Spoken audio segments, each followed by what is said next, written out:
Oh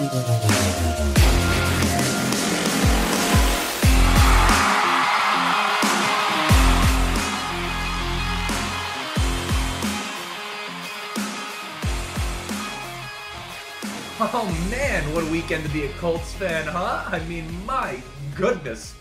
Now, I haven't gone back and looked at previous drafts to kind of compare this one to others, but just off the top of my head, my initial reaction, I cannot remember a time or a draft that I came out of as happy as this one, at least in a very long time. Of course, maybe the Andrew Luck year is one thing, and leave it to Chris Ballard, right? Just when all of you doubted him, just when all of you thought he was on his way out, back against the wall, performing in the clutch, that's my GM. You know what they say, big-time players make big-time plays, or in this case, big-time GMs do big-time drafts, right?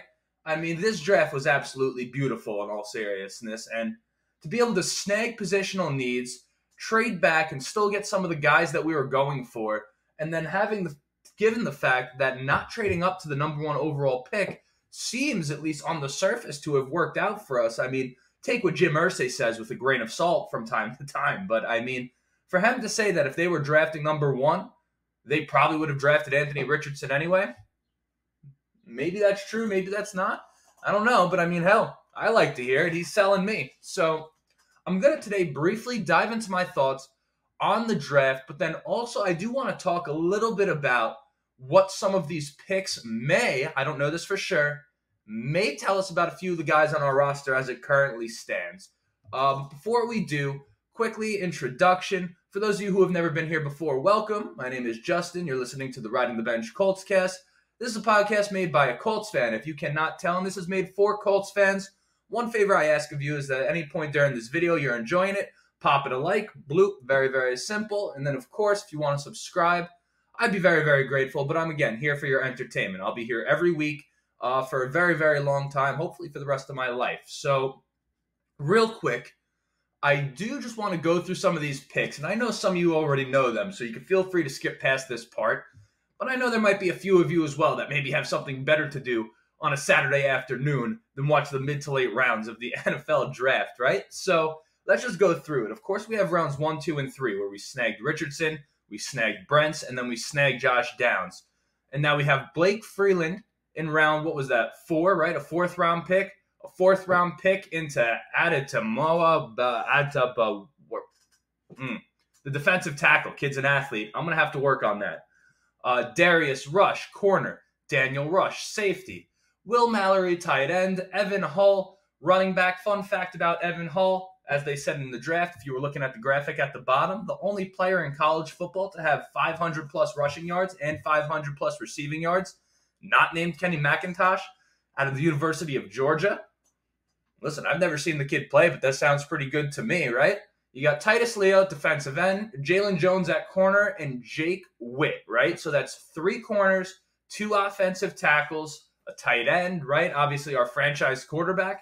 Sounds like a pretty good day at the office to me. So, geez, where do I start here? I mean, I suppose it's only natural to talk about Anthony Richardson a bit first. So, I, like many others, wasn't quite sold on the idea of drafting Anthony Richardson coming into this draft. I feel it's only fair to bring that up. Now, that being said, I do know that he was the fan favorite pick, so I know that all of you are happy, and I'm not going to say I'm not. I'm very, very happy, right? And by the press conference on Thursday night after the pick by Shane Steichen and Chris Ballard, it seems like they had been sure about Anthony Richardson for quite some time. I believe they had said like a month that they knew he was the guy, which is funny. I mean, they were probably laughing their asses off at all these Will Levis reports that were out there because it seemed like almost a foregone conclusion that we were going to get him, right? And what impressed me the most about Anthony Richardson, go figure, is not the speed. It's not the fact that he is the most athletically gifted quarterback that maybe the league has ever seen. And we've had some athletes. It was his press conference. And I know I'm not the only one that came out of that completely blown away by this kid's maturity. I mean, just imagine yourself at 20 years old trying to handle that press conference. Lots of people, lots of expectations. And he just seems like he has such a good head on his shoulders, man. He just carries himself differently. I learned everything I needed to know about Anthony Richardson. I went from split on the fence to being like, this right here is our guy, right? So now let's move on to Julius Brents. What a story this one is. I love this. Now I'm going to be 100% honest. I'm not like a college football buff. I do end up watching film for players that I think the Colts may get. Julius Brents, honestly, this might be a flaw of mine as a scout. I missed it completely. I was kind of unaware, but the kid has tools, and now I've watched him a little bit, and he really has some nice ball skills. It's one thing to have size. It's another thing to have some instincts in coverage, right? He looks like he has that, right? I think he had, 4 interceptions last year? I really like the way he plays. Now, it's yet to be seen. I feel like the Colts, we haven't had the best luck with drafting corners in the second round, right? I think Rocky Sin, Quincy Wilson, who I was 100% sure was going to be a monster for us, hasn't quite worked out to be. But for the kid to also be from Indianapolis and his favorite player to be the great, one of the great what-ifs in Colts history, Bob Sanders, when he was growing up, these are the things we like to see, right?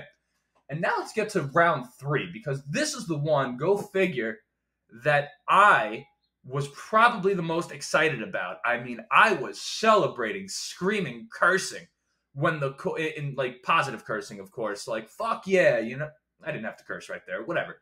Point being is when the Colts got Josh Downs in round 3, how did that even happen? How was Josh Downs there? Now, I thought, I'll be honest, if they didn't trade back from the 35th pick, or that was at the 4th pick in the second round, if they hadn't traded back from that pick, I wouldn't have blinked if they had drafted Josh Downs there. So to get him more than 35 picks later, I mean, that seemed practically impossible. And I'm sitting there and I'm watching the picks go by as we get closer to the Colts. I'm sitting with my buddy and I'm just like, yo, dude, it's got to be Josh Downs. It's got to be Josh Downs. And then it gets to him. The pick was in so quick. I knew it. And I was so happy. I mean, this kid right here is such a natural complement to what we have. Now, undersized, fine. But if you've watched him in college, his lateral movement, his ability to make people miss, and just his yards after the catch, he's really great in the short and intermediate passing game. This is exactly what we need as we got rid of Paris Campbell. Obviously, we have Pierce and Pittman on the outside, the two big guys. But now this is our kind of change of pace receiver. And I expect him to at least, at minimum, be rotating with Isaiah McKenzie out of the slot on day 1. So, I mean, absolutely gorgeous pick right there. I truly believe that the Colts in the first 3 rounds got 3 day 1 starters. I absolutely love that for us. So, I mean, maybe Gardner Minshew ends up starting a few games at the beginning of the season, but we'll see, right? So I could get into all these picks, but I also don't want to be disingenuous to you guys. It's not like I'm super, super familiar with every single rookie here. Now, as the coming days go on, I am going to be watching these guys, and I'll probably be popping out some, whether it's on the Instagram at the Riding the Bench podcast with a K instead of a C in the word podcast. You actually see it on the overlay right below the screen. You could go ahead and follow us there if you want, whether it be there or on here. I'm going to be giving my opinions on a decent amount of these players once I actually sit down and watch them seriously. Right now, I don't want to sit here and fake it for the sake of the episode. The first 3 guys I had to give an opinion on. Josh Downs, I wanted us to get in round 2. Amazing. So that is what it is. But now, why don't we move on to the part of the episode? I just wanted to get us starting to think, because the fun part now is that, I mean, we've been talking about the draft for Lord knows how long at this point, right? So now we could shift the focus from the draft and all this speculation. We could speculate now about kind of what's coming this season, which is very, very cool. I think we have a little lull period right here. But before you know it, it's going to be August, and we're going to be right into the preseason, and the season's going to be right around the corner. So based off the draft, what can we conclude or infer about some of the guys that we have on the roster right now? And I'm going to start with the fact that we waited until round 4 to get Blake Freeland, who I actually also liked a bit. I said I didn't know much about all these guys. That was a lie. Blake Freeland is a freak athlete. He obviously needs work, and in my opinion, actually kind of similar to the project that Bernard Raymond was last year, which is exactly my point. The fact that we waited to get Blake Freeland in round 4, and then we took Jake Witt all the way back in the 7th round, shows what I suspected from the start, and what I also believe and agree with, is that they trust Bernard Raymond at left tackle. And honestly, they should. Now, they added competition to the room, which is necessary. But the kid got better and better every single game, talking Raymond now. He had his struggles. He had his growing pains. It's not easy for a rookie tackle, especially on the blind side, right? Those are where the best pass rushers are. And then on top of that, you take into the fact that he's only been playing tackle for so long. People forget he was a tight end, whether it was high school or freshman year of college. Point being is that, he was really improving tremendously throughout the season, and it was the best work we got at left tackle since we had Costanzo. So they trust him. That was one takeaway for me out of this draft, is that they definitely trust that kid. Another one, the Josh Downs pick. It seems as if between last year and this year, whether intentional or not, the Colts are starting to be prepared for life without Michael Pittman in the case that they don't want to pay him a contract this year.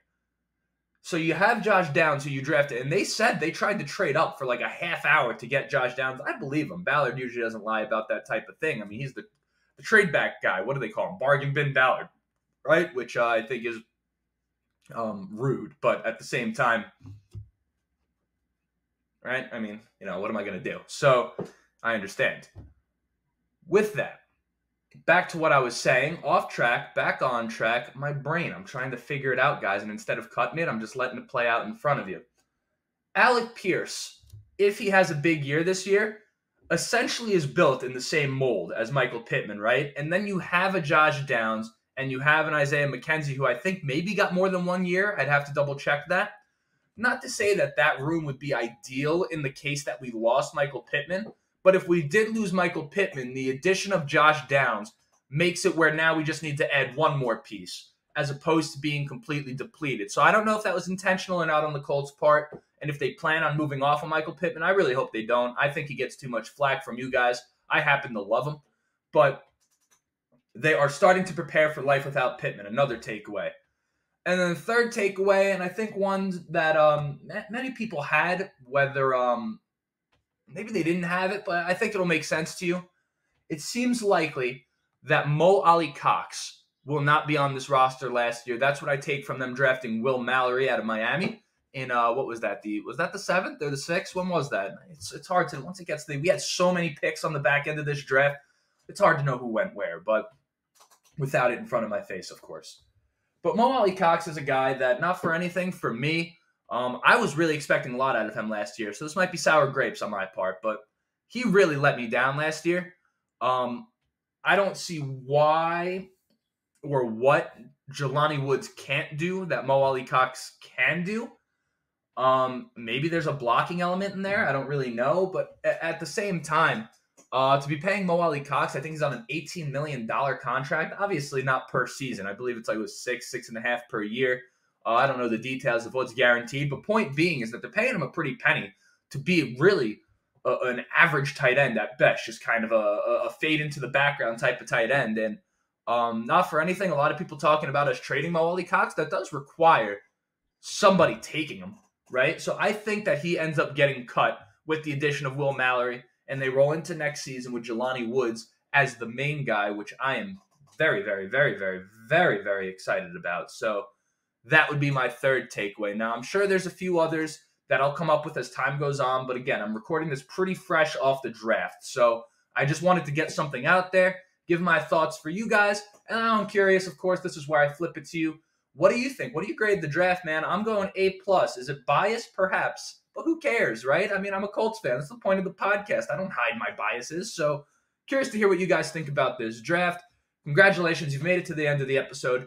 Thank you so much for being here. If you enjoyed it, please, this is where you shoot the like, maybe even subscribe if you feel so inclined. If you've already done both of those things and you're looking for a way to help out this show, theoretically, if everyone that listened to this shared it with one other Colts fan that they know, this thing will grow pretty quick. Now, of course, I know that's a huge ask, right? Because you don't want to be like that guy, like, oh, you see this Colts podcast that nobody knows about and you're sharing it with your friends.